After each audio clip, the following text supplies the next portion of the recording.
পারেন তাহলে উপদেষ্টা প্যানেলে যারা বিএনপির রয়েছে তাদেরকে আপনারা দ্রুত গতিতে বের করে দিন।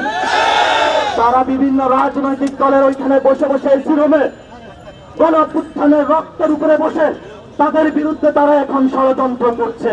কেউ করছে বিচারালয়ে, কেউ করছে অর্থ মন্ত্রণালয়ে, আর কেউ করছে শিক্ষা মন্ত্রণালয়ে। এই ওয়াহিউদ্দিন বাংলাদেশের সকল ক্যাম্পাসগুলোতে চাকসু ইলেকশন না দিয়ে ক্যাম্পাসগুলোতে ছাত্র সংসদ নির্বাচন আয়োজন না করে সেগুলোতে রাজনীতিতে তারা ঠেলে দিয়েছে।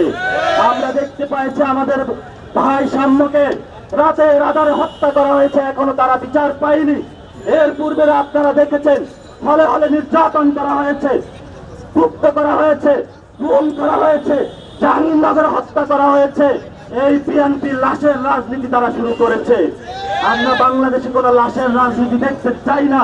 আমরা বাংলাদেশে শেখ হাসিনার কোন অর্থনৈতিক ব্যবস্থা দেখতে চাই না।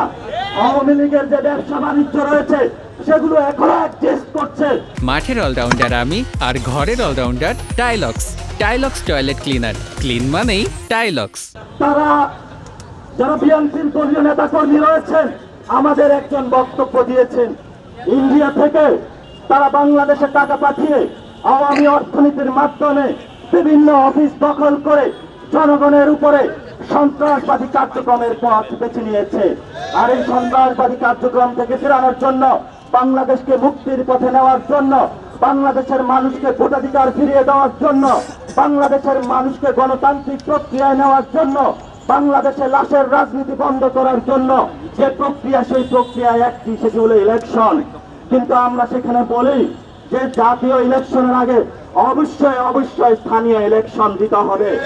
স্থানীয় ইলেকশনের আগে জাতীয় কোনো ইলেকশন হবে না।